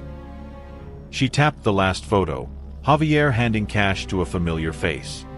He's being bankrolled by someone you know. The blood drained from Paul's face. There, shaking Javier's hand, stood Claude. The divide. Marcus found his father in the Roosevelt Hotel's abandoned kitchen, a relic from the 1920s that Daniel used for private meetings. The air smelled of dust and old grease. "You knew," Marcus accused, "about Claude running the Kingsmen." Daniel didn't deny it. He placed a yellowed photograph on the stainless steel counter, a young Moretti and Claude standing with other chefs, all wearing matching crown pins. "They've existed for generations," Daniel said. "When I took down Moretti, the leadership passed to Claude by default." His jaw tightened. "But this new violence, that's personal." Marcus studied the photo. Something about Claude's posture, the way he hovered at Moretti's shoulder, triggered a realization. He was never just an employee. They were lovers, Daniel confirmed. For 20 years. The restaurant was their love letter. The pieces clicked into place. Claude's rage wasn't just about losing his job. It was grief. Marcus's phone buzzed with an alert. Brown University safety notice. Suspicious package found near Culinary Arts Building. The trap. Gabriella's informant came through at midnight. A dishwasher at Portray overheard Javier bragging about hitting Phoenix's flagship the next day. "We go to the cops," Marcus insisted. Gabriella cocked her shotgun. "And tell them what?" "That a mythical chef gang might attack based on kitchen gossip." Paul, surprisingly, sided with Marcus. "They want you to react. To play the angry radical." He pulled up Claude's Instagram, a cryptic post about cleansing flames. "This is theater. The real target isn't Phoenix, it's your reputation."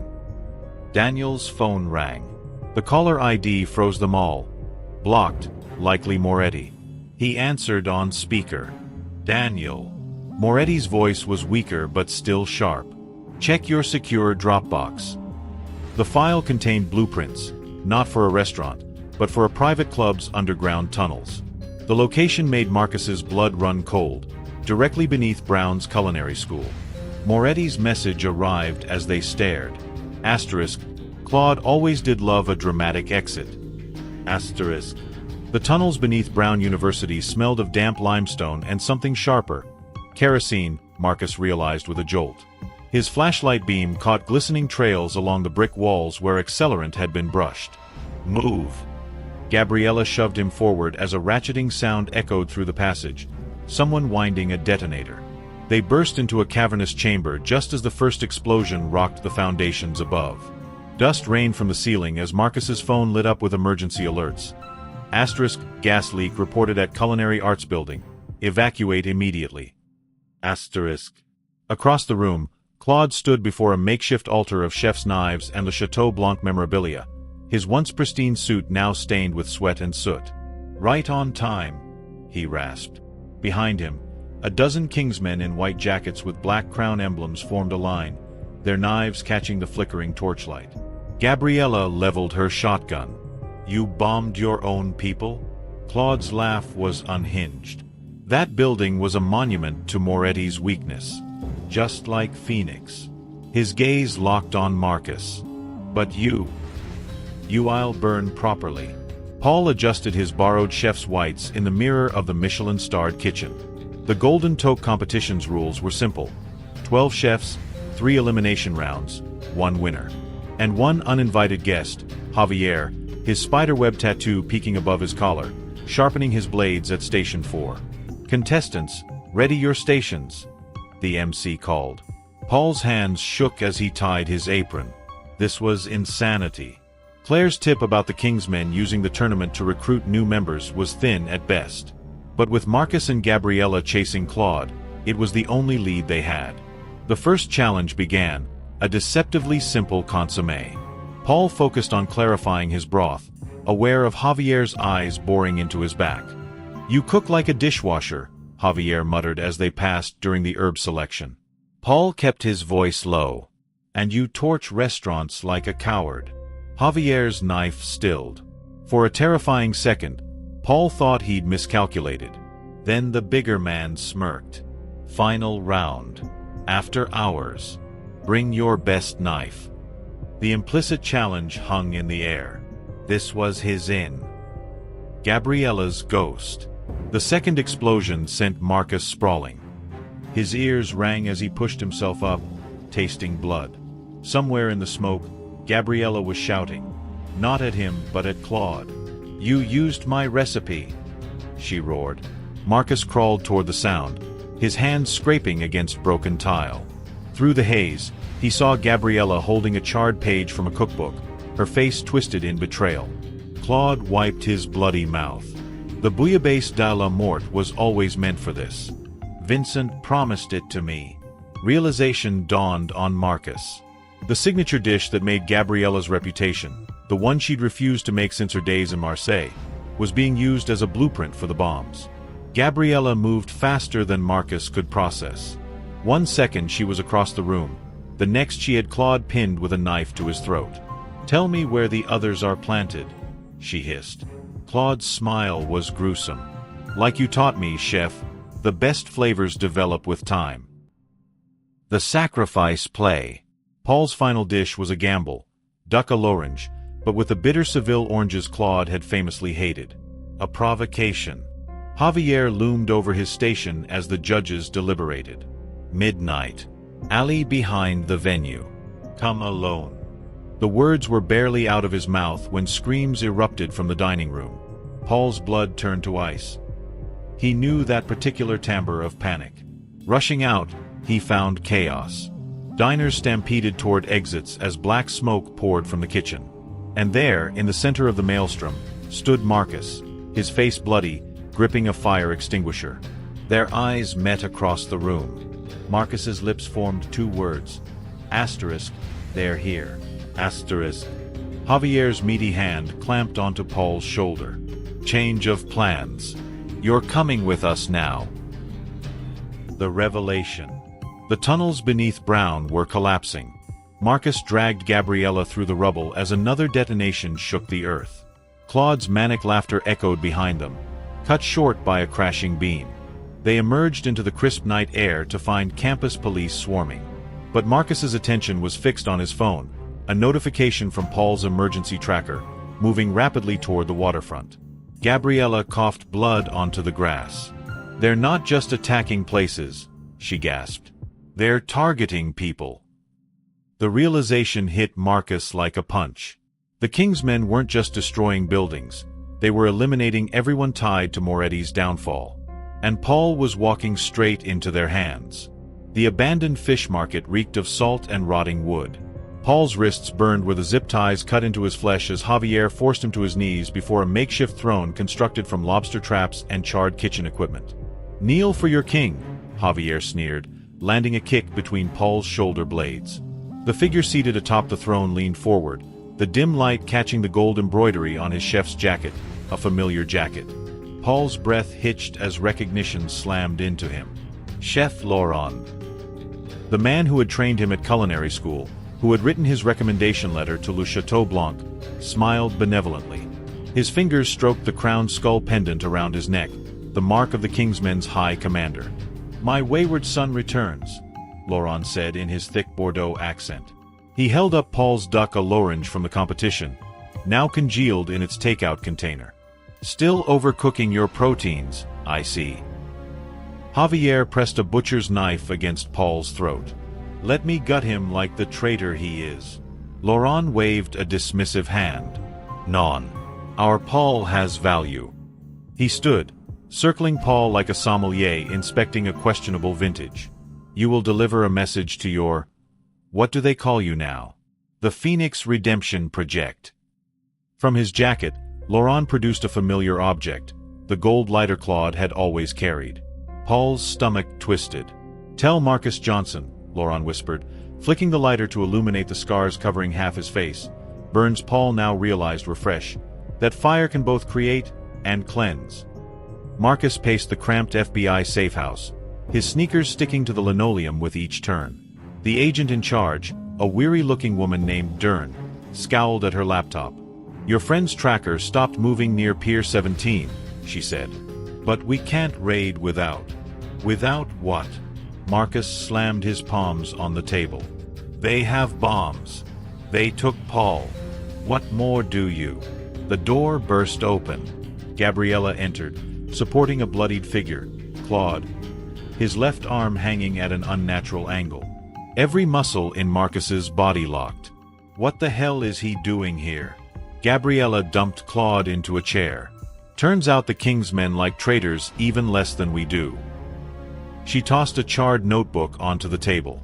He talked. There are 12 devices planted across the city. Claude wheezed, his breathing wet and ragged. Not bombs. He met Marcus's eyes for the first time. Incendiary fermentation rigs. My life's work. Dern flipped through the notebook, her face paling. Jesus. These are recipes for biological accelerants, Gabriella finished. Turn a restaurant's entire wine cellar into napalm. Laurent's signature moved back in Marseille. Marcus's phone buzzed. Unknown number. The attached photo showed Paul kneeling before Laurent, a knife at his throat. The message. Asterisk. Come taste your legacy. Bring the woman. Alone. Asterisk. The Devil's Banquet. Paul's tongue was swollen from thirst by the time they marched him into the cavernous underground kitchen. The space hummed with activity. King's men in their crown jackets preparing dishes with military precision. Laurent took center stage at the stainless steel workstation, his ruined face stretched in a grin. Tonight we feast on cocoa vin and justice. He snapped his fingers. 2 lackeys dragged forward a bound figure. Chef Simmons from the Culinary Institute, one of the first to support Phoenix's training program. Course 1, Laurent announced, pressing a cleaver into Paul's maimed hand. Prove your loyalty. The room erupted in cheers. Paul's vision swam. He remembered Simmons, a kind man who'd once corrected his béarnaise technique with patience. Laurent leaned close, his breath reeking of Armagnac and decay. Or would you rather be main course? Marcus's choice. The abandoned pier was eerily quiet. Marcus and Gabriella moved through the shadows, following the GPS pings from Paul's hidden tracker. You realize this is suicide, Gabriella muttered, checking her pistol. Marcus adjusted the wire under his shirt. Dern's team is 20 minutes out. I know. She stopped him with a hand on his arm. There's something you need to understand about Laurent. Back in France, he didn't just use my recipe for bombs. A distant explosion lit up the night sky. Uptown. The Culinary Institute. Gabriella's face was grim. He perfected it. The revelation. The underground kitchen had transformed into a nightmare dining room. Paul sat shackled at a long table set with fine china, watching in horror as King's men force-fed Simmons what looked like his own signature dish. The older chef's face was already blistering. Laurent sipped wine, delighted. The secret is fugu toxin in the... A gunshot rang out. The wine glass in Laurent's hand exploded. Every head turned to the entrance where Gabriella stood, pistol smoking. Marcus stepped forward, holding up his phone, live-streaming to 1.3 million viewers. Smile, chef. You're viral. Laurent's ruined face twisted in rage.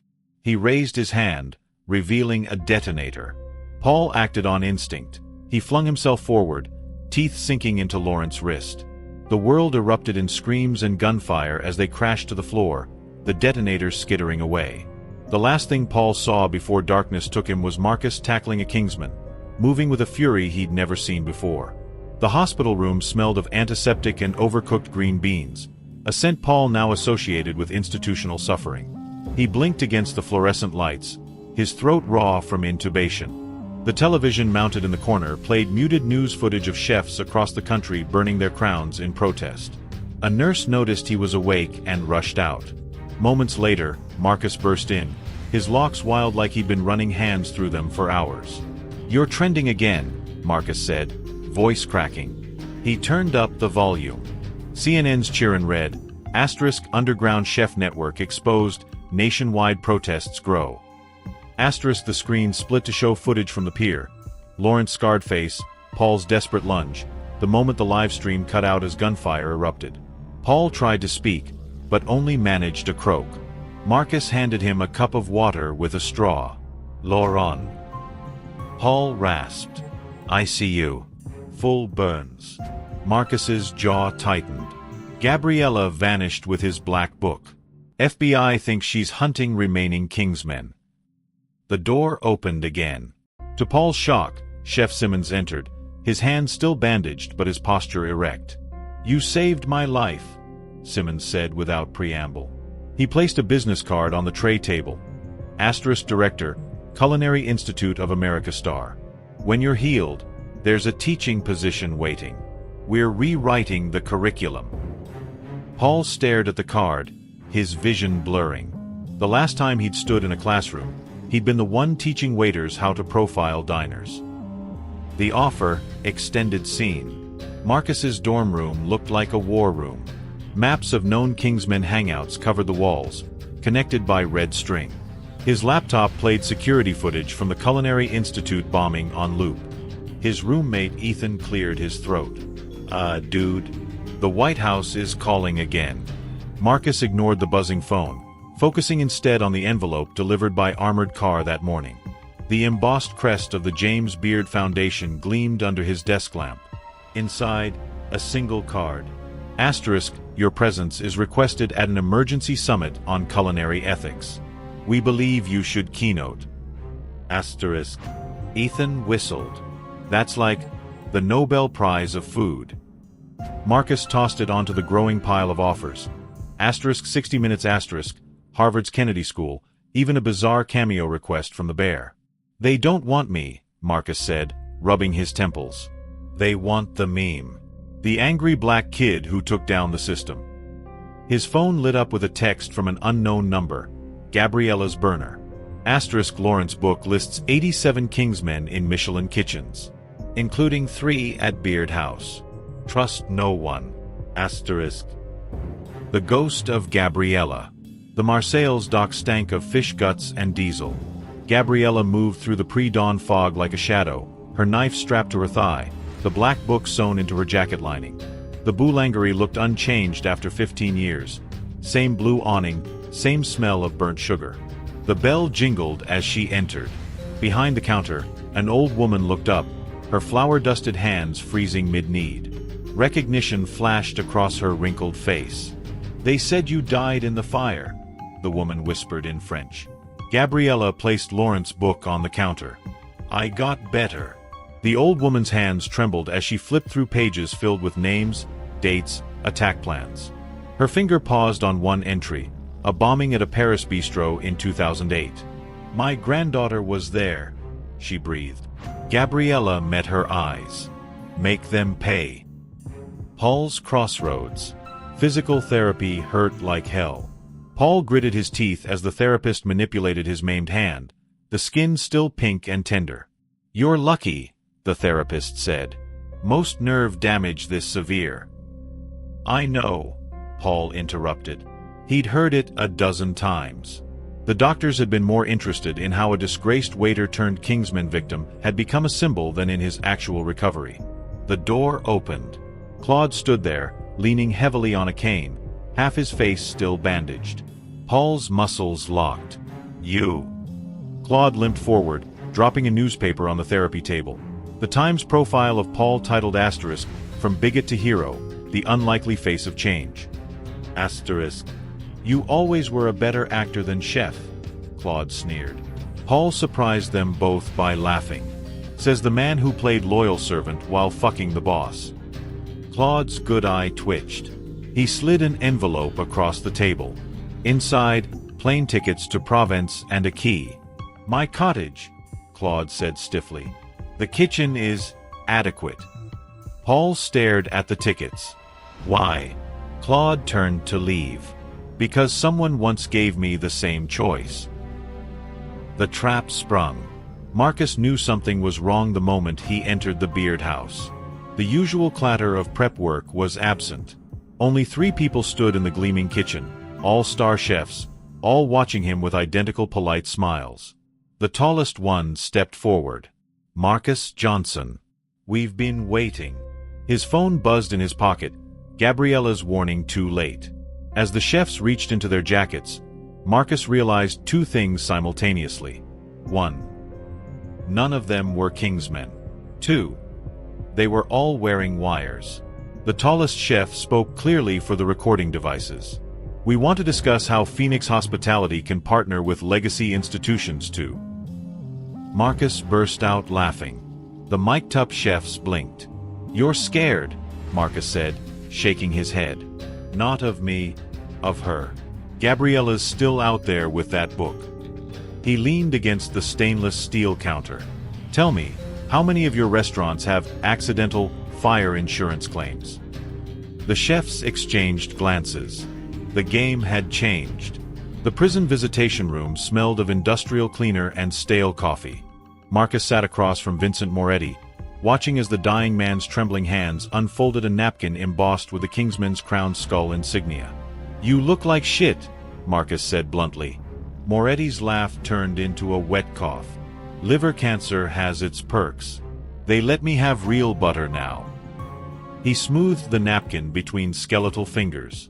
I assume you're here about Lawrence's little uprising? Not Laurent. Marcus slid a photo across the table, a surveillance still of a striking woman in her 50s entering the Marseille's boulangerie. Elise Dubois. Ring any bells? Moretti's breath hitched almost imperceptibly. A guard might have missed it, but Marcus had spent months studying food reactions. That was the gasp of a man tasting something unexpectedly potent. My pastry chef from '92, Moretti said too casually. Died in a kitchen fire. Marcus leaned forward. Funny. Gabriella seems to think she's alive. And pissed. Paul expected Claude's cottage to be some crumbling peasant hut. Not this sun-drenched villa with its professional-grade kitchen overlooking lavender fields. Claude limped to the sub-zero fridge. The locals think I'm a retired winemaker. Don't disabuse them. He pulled out 2 bottles of Sancerre, one pristine, one slightly dusty. Paul eyed the dusty one. That the poison or the antidote? Neither. Claude poured the older bottle with reverence. 1996. The year Vincent bought Le Chateau Blanc. He took a sip, his good eye growing distant. We were going to change everything. For the first time, Paul saw past the bitterness to the grief beneath. This wasn't just about losing a job. Claude had lost his life's work, his love, his entire world. Paul lifted his glass. To fresh hells. They drank in silence, the lavender scent drifting through open windows. Gabriella's war. The explosion in Lyon made international news, a historic bistro favored by food critics, reduced to smoldering rubble. Authorities called it a gas leak. Gabriella knew better. Kneeling in the safe-house bathroom, she scrubbed blood from under her nails while the television played footage of the accident. The black book lay open on the toilet lid, one name freshly crossed out. Anton Lefebvre, Lyon, confirmed Kingsmen recruiter. Her burner phone buzzed. Marcus again. She let it go to voicemail. The mirror reflected a woman she barely recognized.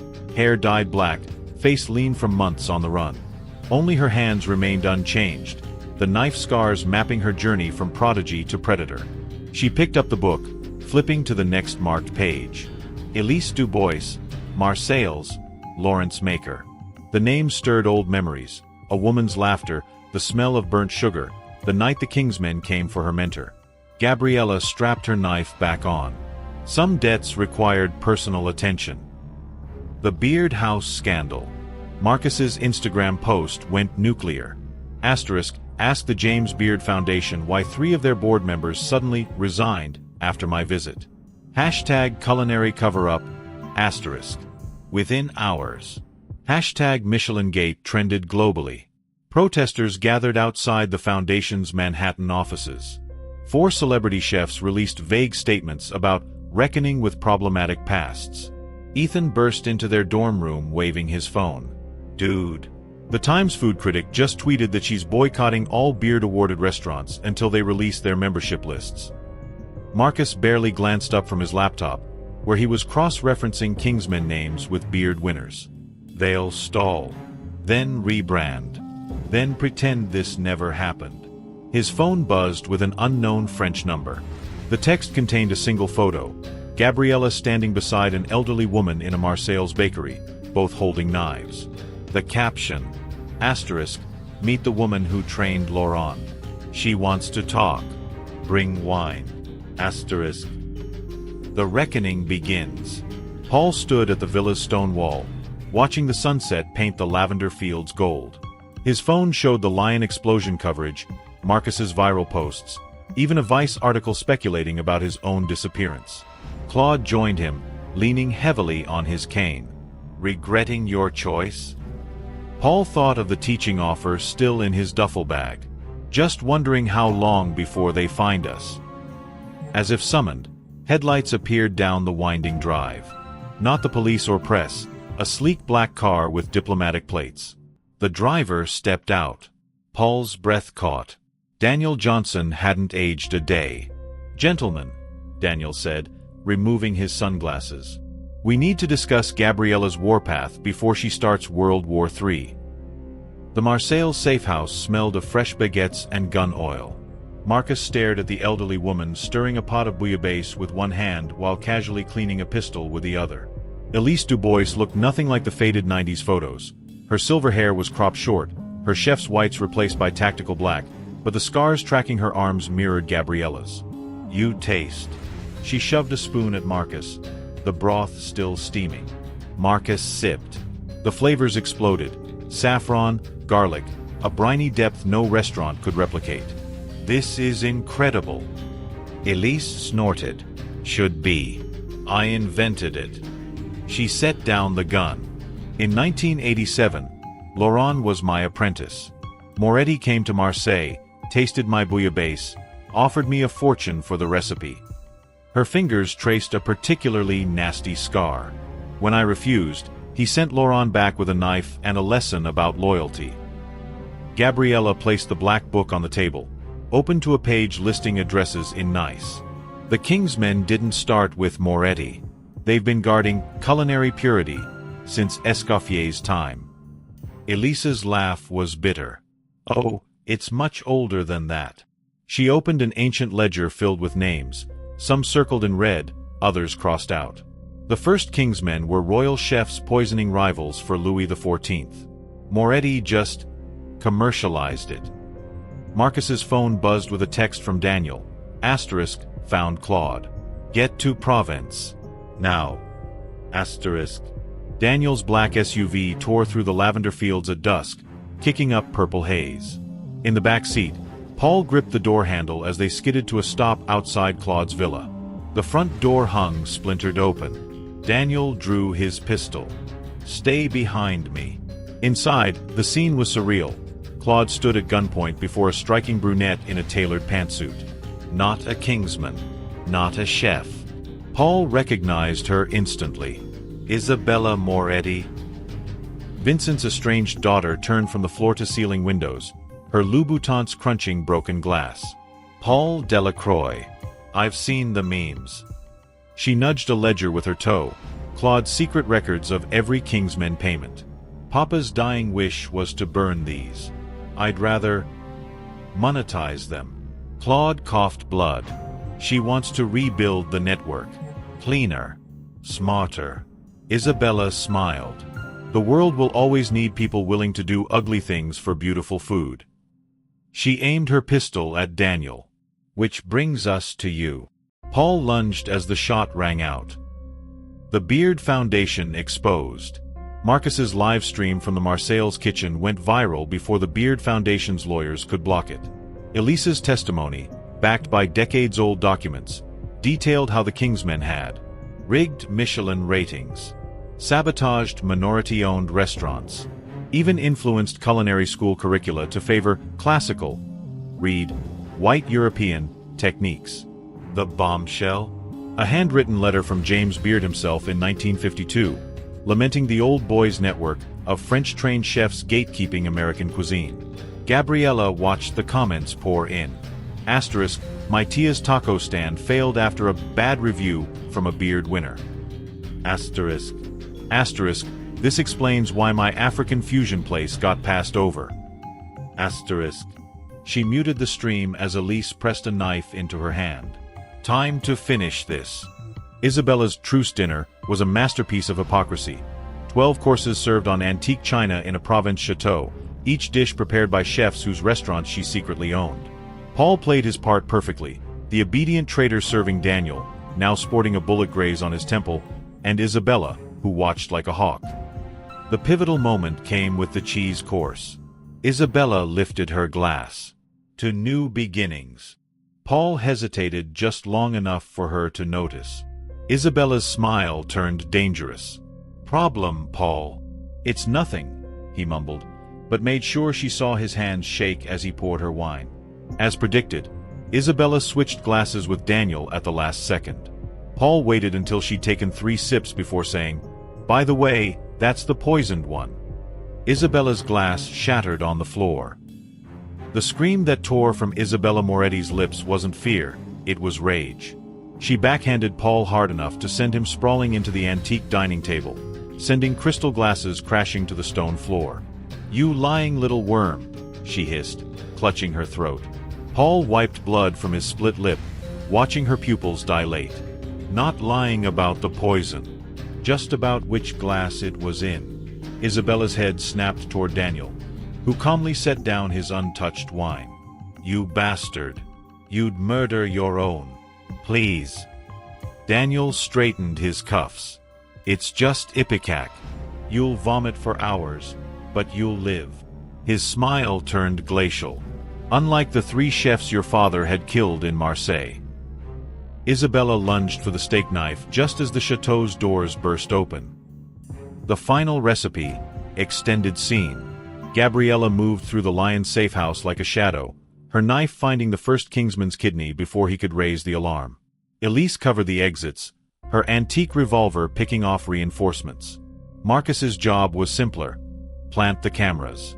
By the time Lawrence's remaining lieutenants realized they were under attack, the live stream already had 800,000 viewers watching in real time as a Kingsman sobbed while confessing to arson.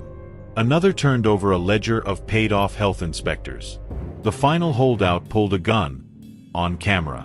Gabriella disarmed him with a chef's knife to the wrist. The blade stuck quivering in the wall as she addressed the camera. "This ends tonight.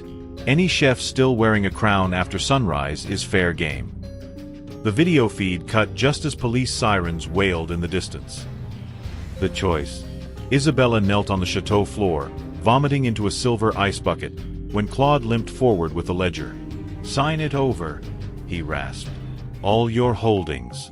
Every restaurant, every shell company." She glared up through sweat-soaked hair. "Or what? You'll kill me like you did my father." Claude's cane cracked across her cheek. "Your father fell." He tossed a pen at her.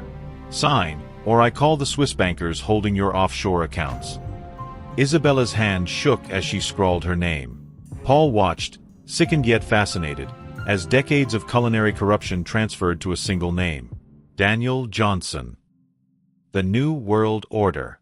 1 month later, Marcus stood on the rooftop of the newly renovated Phoenix Global Headquarters, watching the sunrise over Manhattan. Below them, the first wave of Phoenix Fellows, chefs from marginalized communities, prepared to take over former Moretti properties worldwide. Gabriella joined him at the railing, her knife scars gleaming in the dawn light. "You sure about this?" Marcus thought of the acceptance letter in his pocket, not from Brown, but from the Sorbonne's culinary history program. Elise's influence. "Someone needs to keep you out of trouble," he said. She snorted. "Kid, I am trouble." Daniel emerged with champagne, Claude hobbling beside him. The old rivals clinked glasses over Paul's head as he scrolled through the morning's headlines. Kingsmen disband after exposé. James Beard Foundation announces sweeping reforms. Phoenix Initiative named UN Cultural Ambassador. A breeze carried the scent of baking bread from the test kitchen below. Paul inhaled deeply. It smelled like change. Epilogue. 5 years later. The tiny bistro in Algiers had 3 tables and no Michelin stars, but the New York Times had called its chef the most influential voice in post-Kingsman cuisine. Paul wiped down the counter as the lunch rush ended, his maimed hand now as deft as ever. The door chimed. "Sorry, kitchen's closed until—" He looked up. Marcus stood in the doorway, taller now, a Sorbonne pin on his lapel.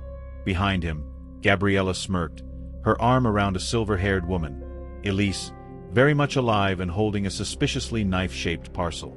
"Miss us?" Marcus asked. Paul grinned and reached for 3 glasses. "I was beginning to think you'd gotten civilized." Gabriella unsheathed her new blade. "Not a chance." Outside, the Mediterranean glittered, the scent of spices and sea salt mingling through the open door. Somewhere in Marseille, a former Kingsman turned informant washed dishes under an assumed name. In New York, Isabella Moretti ran a prison cooking program.